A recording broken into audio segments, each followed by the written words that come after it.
Hello.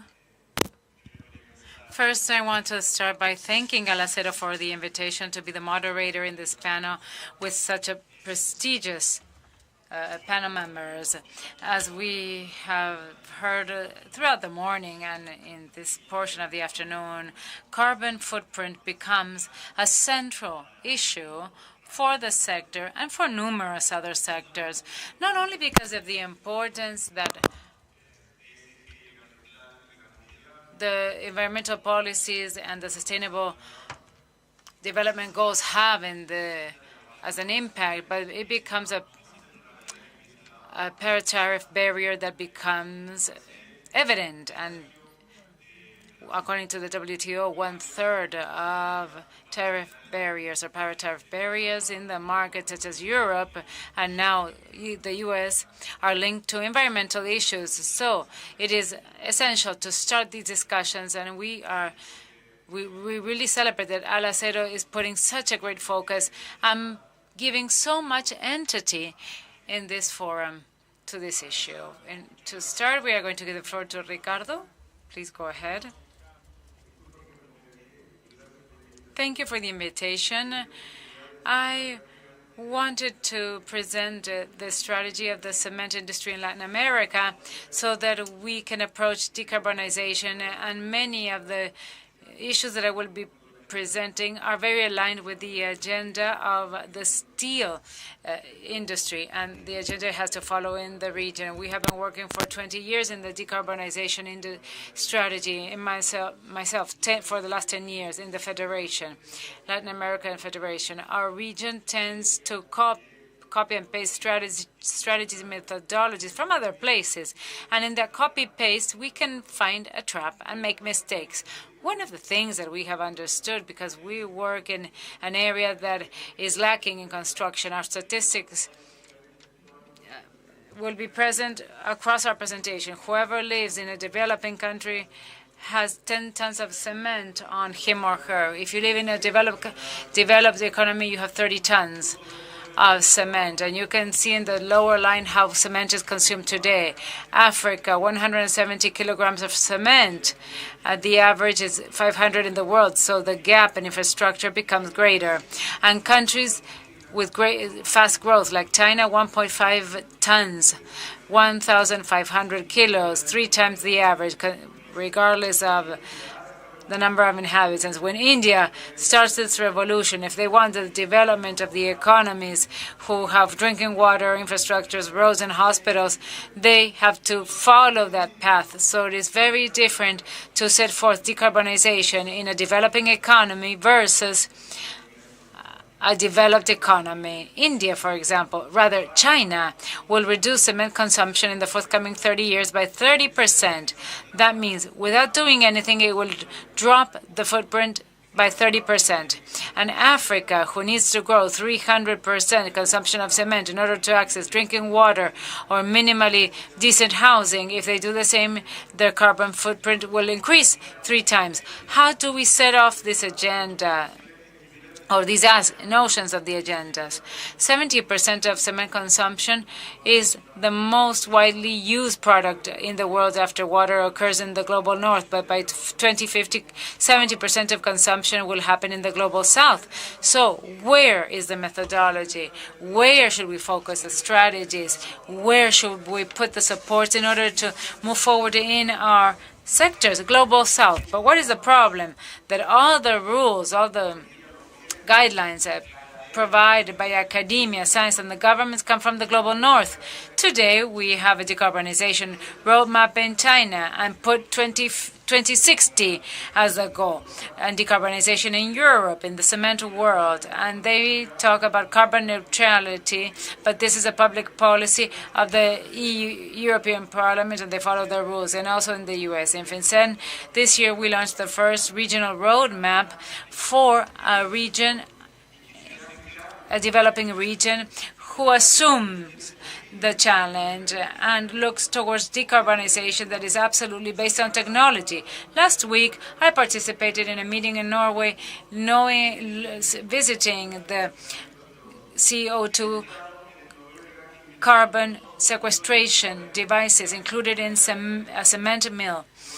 And the states in Latin America want to collect taxes from our industry. So that asymmetry, how are we going to address it? Based on science, we have developed a roadmap that is divided into 13 levers, and this roadmap was developed thanks to the support of the cement industry. The 250 plants operating in Latin America, 90% of them give us the FICEM data, and we use real-life data to model the strategy, dividing it into 4 pillars.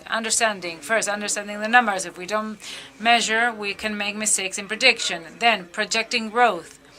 And this is the scenario about how much CO2 we will have by 2050, and from them start decarbonization. We forget the market. Depending on how much cement is consumed in other products, it will depend the amount of energy that we will have downstream. The first part of the model starts with the decarbonization lever to better use concrete and to better use cement. More resilient buildings can be built with more product. And the skill, the manual labor, 60% of our cement are moved in bags or in sacks, and you have more use of products, so you have 20% more carbon footprint.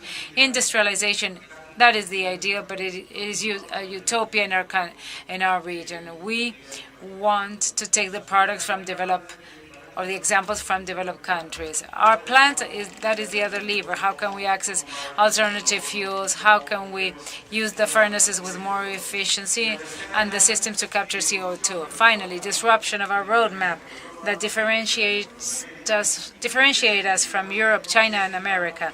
And we are considering methane and avoid them in the landfills. Europeans, and the idea that you look at the National Energy Agency does not consider this lever, because when you are in a developed country, by 2050 you will have no more landfill. In South America, yes, there will be landfills, and we have to avoid methane. We are trying to work towards policies to reduce methane. And finally, the disruptive lever solutions, nature-based solutions.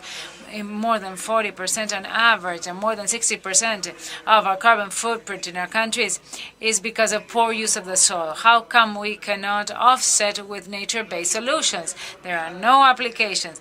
There's no rule against doing so. So we are presenting the methodology, the rule books, in order to apply these solutions. Today, decarbonizing using technology costs $300 to remove CO2, plus transportation 200 kilometers into the sea and 20 kilometers downwards in depth.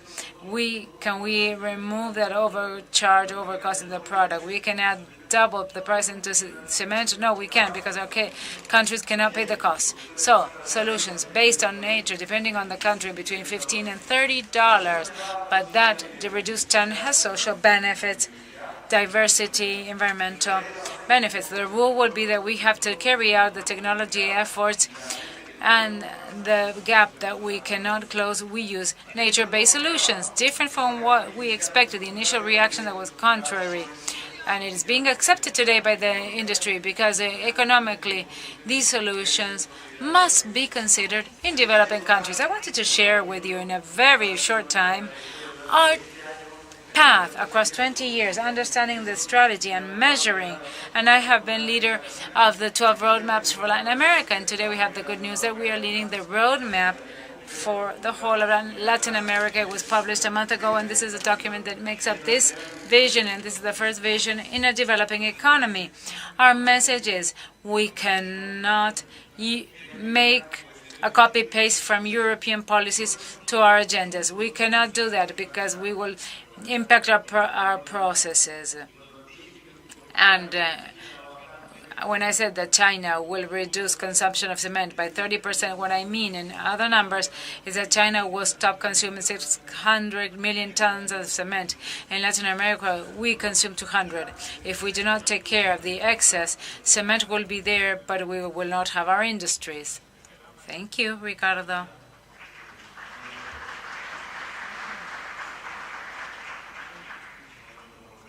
Taking this as a reference, I want to ask you, what is the strategy, the decarbonization strategy across the region? Cenira.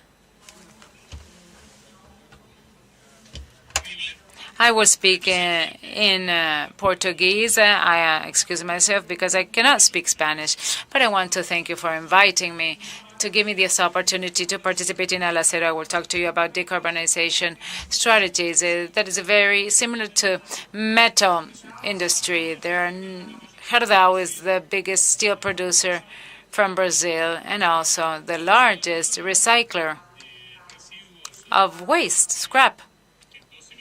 12 million tons that are recycled annually.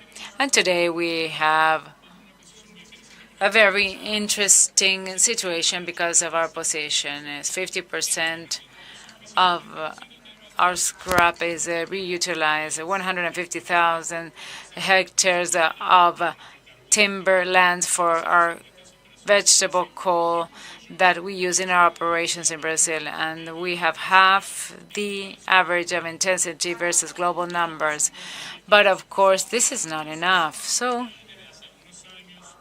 for the last 4 or 5 years, we have started to conduct a study of the new curves for decarbonization to see which are the initiatives that have a good cost benefit that reduce consumption of greenhouse gases to provide competitiveness and financial returns. Our goal in the midterm up to 2030 is based on such initiatives, starting by energy efficiency and operational efficiency. World Steel is bringing studies that indicate that we have 20% profit by reducing greenhouse gases. And for that, we established indicators in the new industrial performance measurement that is very strong in Gerdau. And also, we have sought partners, CNI, in a partnership, and also the Brazilian Association of Industrial Power Consumption. This program seeks to promote and guide companies in the energy efficiency processes. Another relevant point for our midterm goal is the use of scrap. It is the easiest way of decarbonizing the steel industry, and it will be very disputed. Gerdau has recently announced the acquisition of Datis Recycling, a North American operation, so that we can process scrap with our own tools, with our own operation. We were awarded the dismantling of an oil platform by Petrobras, and they were always sent to Asian countries to be dismantled there without taking care of sustainability, with very little attention on scrap, because it was not kept in our country. This unique, unprecedented process in Gerdau, we are in the process of dismantling and keeping the scrap in the country,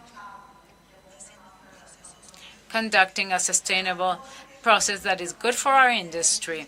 Another issue where we work is renewable. Renewables are a pillar by way of initiatives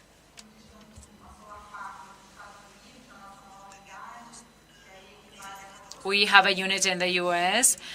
with 14,000 residences, generation of renewable powers for these residences in Texas.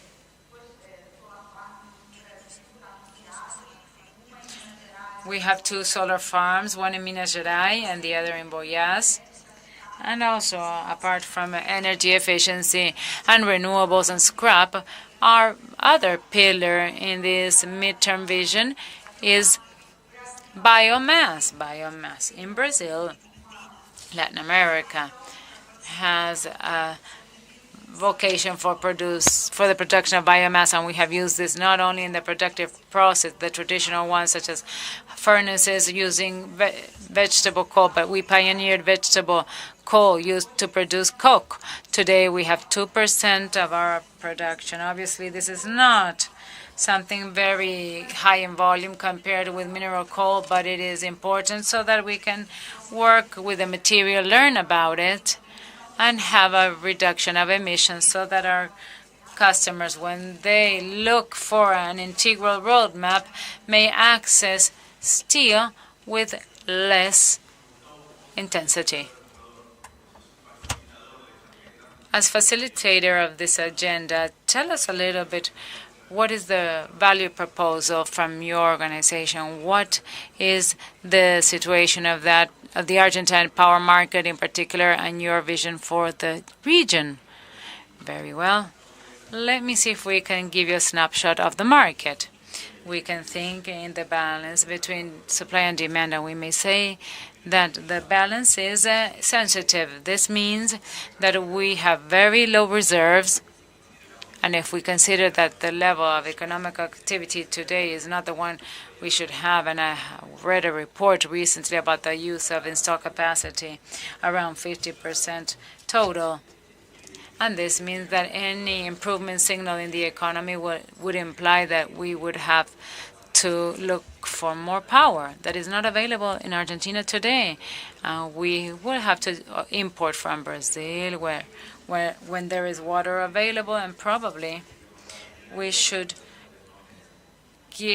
send out signals for new generation opportunities. This is the snapshot with the demand that we have today and with the generation supply that we have that is outdated in thermal and hydropower. Also the grid, the system is quite outdated, never renewed, and there are no signs of expansion projects. But if we look into the future and we think about the technology solution and the sectors of metal industries, steel industry, if we consider low emission steel production and we start thinking about direct reduction, hydrogen that goes to the reduction process, electric arc furnaces fed with renewables, the scenario changes.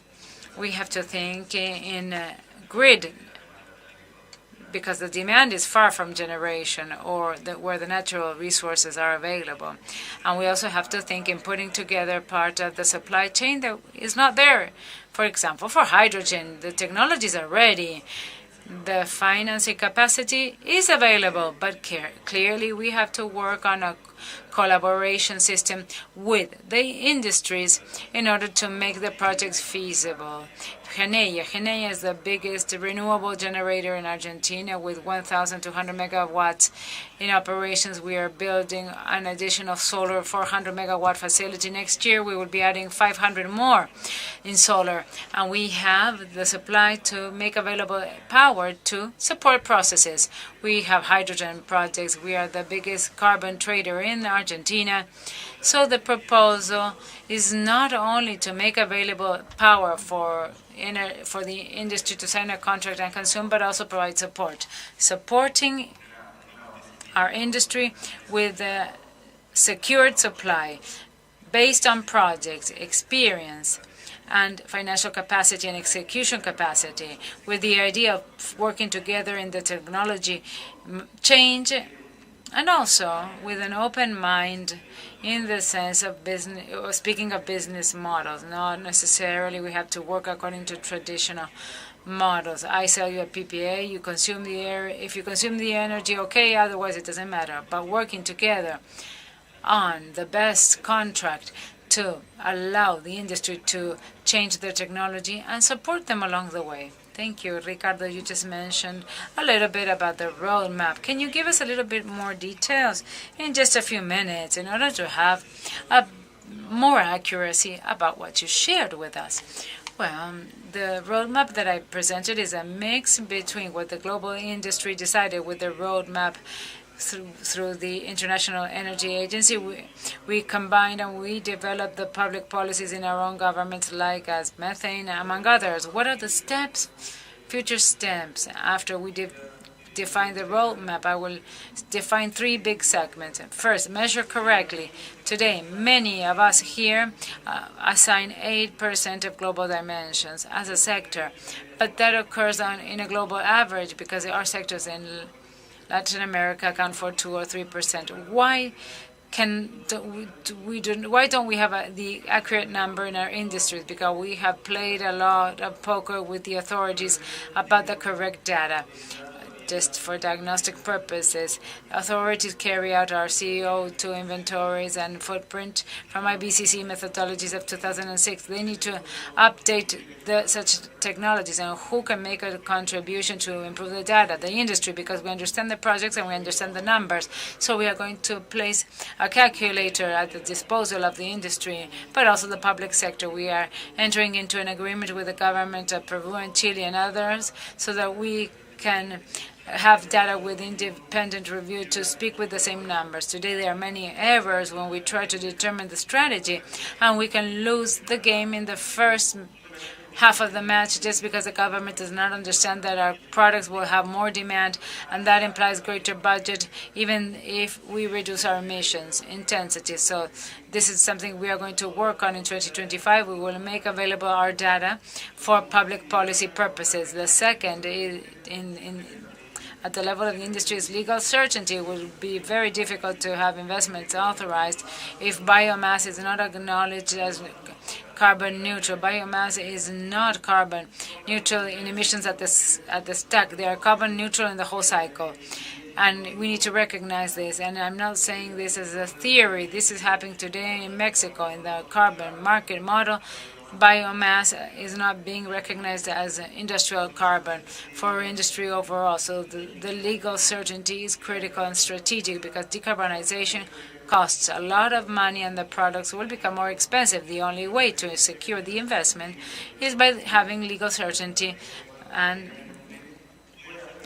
so what will happen in 3, 4, or 10 years may be recognized that public procurement of low-carbon products may be authorized. How many have determined the carbon footprint of vessels coming from Asia? In the case of cement, it's 18% more footprint, but they only recognize the emissions in the national territory, national space. They don't see that emission. So it makes sense to import and not produce locally because it will not hit on the inventory to reduce direct emissions. That legal certainty has to be built with the government in a regulatory framework by country, and we have the inventory of 190 laws so that the industry may understand where the good regulations are and the incorrect regulations. The absence of regulations is the worst case scenario.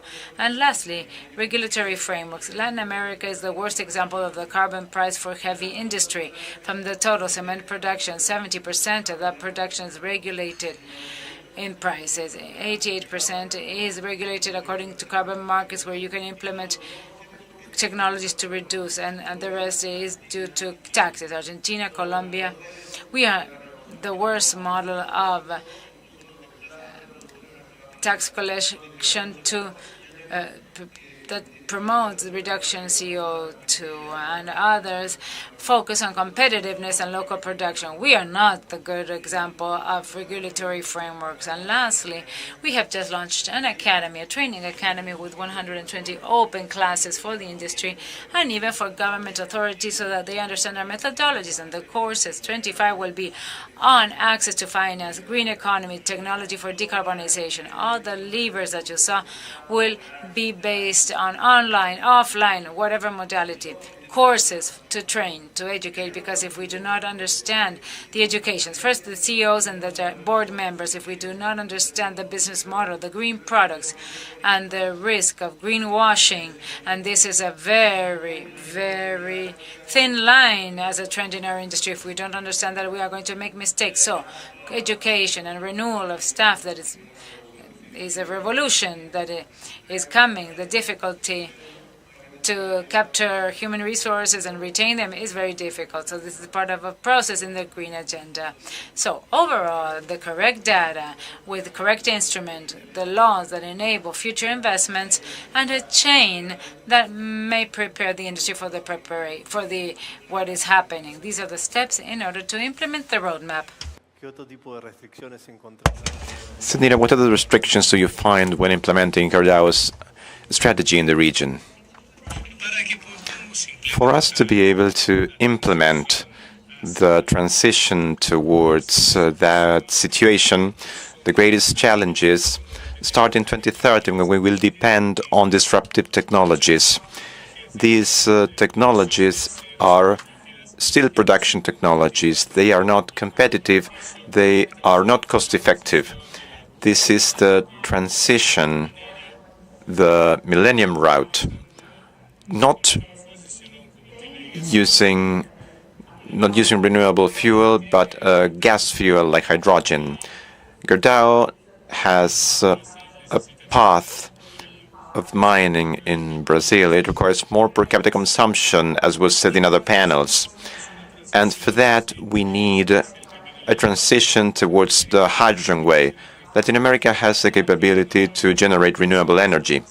But how can we do that without using natural gas? It would be natural to change our blast furnaces using direct reaction reactors, using natural gas, using gas fuel, so that we can use a reducing agent, and later on we can use hydrogen, which is what we are well positioned to do as a country. I think that's the lowest cost in the world. The idea would be to work on carbon capture later on. But that's a legislation that still needs to be developed. So all of these technologies which have no industrial scale or not a proven one or are not competitive must happen. That's the great challenge. When we take a look at other countries in the world, like European ones or United States, many of them receive subsidies with values above 50% in order to seek that transition. They receive more than 50% of subsidies in Europe so that they can make that change of the solid reducing agent to a gas reducing agent and then hydrogen. United States passed the Fraction Reduction Act with almost $400 million of subsidies to reduction. And nowadays in Brazil and Latin America, we don't have that funding which is necessary, whether it comes from governments or from financing that we are able to obtain from developed countries. But there is no transition of the steel industry without this competitiveness. It makes no sense to say that we are going to produce low-emission steel if we do not have the necessary public policies. This was discussed extensively in the previous panels. We need to have public policies that will defend the national industry. Europe is an example of how it defended itself to produce low-emission steel. Now we have to protect Latin American steel. We have to talk about investments for the transition. I think that this is the big challenge we have ahead of us. We have to seek these public policies and this financing. Gerdau has tried to partner with other stakeholders to find those possibilities. We partnered with Petrobras, seeking a knowledge exchange, an exchange of opportunities, through whether by carbon capture or through the use of natural gas, as a way to change to direct reduction. We obtained a subsidy from the United States to apply hydrogen in a pilot program and in our plant in Monroe, Michigan, so that we can deal with this gas, which is so different. But obviously, these are scales which are still very small. So our challenge as a sector will be disruptive technologies as of 2030 and will be based on funding and public policies, no doubt. So, Gustavo, to wrap up, what kind of business model is different from the traditional ones do you think could be proposed to other industries to provide a solution to these problems? I'm a fanatic of collaboration, as Americans say, the open kimono, to put all needs on the table and to try to put the puzzle together. We are already working with hard-to-abate industries. We are working with mining, with cement. We are working with oil and gas. The contacts that we had with these industries were very small but promising because we started to understand the business, and I think that there is a lot to do. The industry is migrating. We moved from pig iron and natural gas to electricity and hydrogen. And if all of that has a renewable source, clearly we are in better conditions to compete with non-tariff barriers, because we do have those resources in the country. We have the best renewable resources for energy, and we have everything we need to produce green hydrogen. So to me, the business model consists of sitting down, collaborating, finding a way to make projects feasible, and we are available for that. We have everything we need. So only to wrap up, we have 25 seconds, so I'm going to ask each one of you to speak for 30 seconds. Gustavo, what are your last concepts about what we heard about and discussed in the panel? Argentina has everything it needs to continue being competitive in terms of the steel industry and other sectors of the industry. We have the resources to do that. We have the experience, the capability to fund projects. So I invite you to collaborate. Cenira? I think, like Gustavo, I think that Latin America today has all the resources that it needs. We have sun, wind, mining. If we are able to align ourselves in that direction, we will certainly achieve the growth that has been expected for so long, and perhaps a more sustainable economy. We must not forget that in our industries we interact with the mining mitigation initiatives, but we need to make a more relevant contribution to the agenda of climate change adaptation. This is necessary to deal with the climate events and to close the development gaps in our countries. We need to put in on the scale our contribution to adaptation and our contribution to mitigation, instead of keeping only one part of the agenda. Thank you very much, the three of you.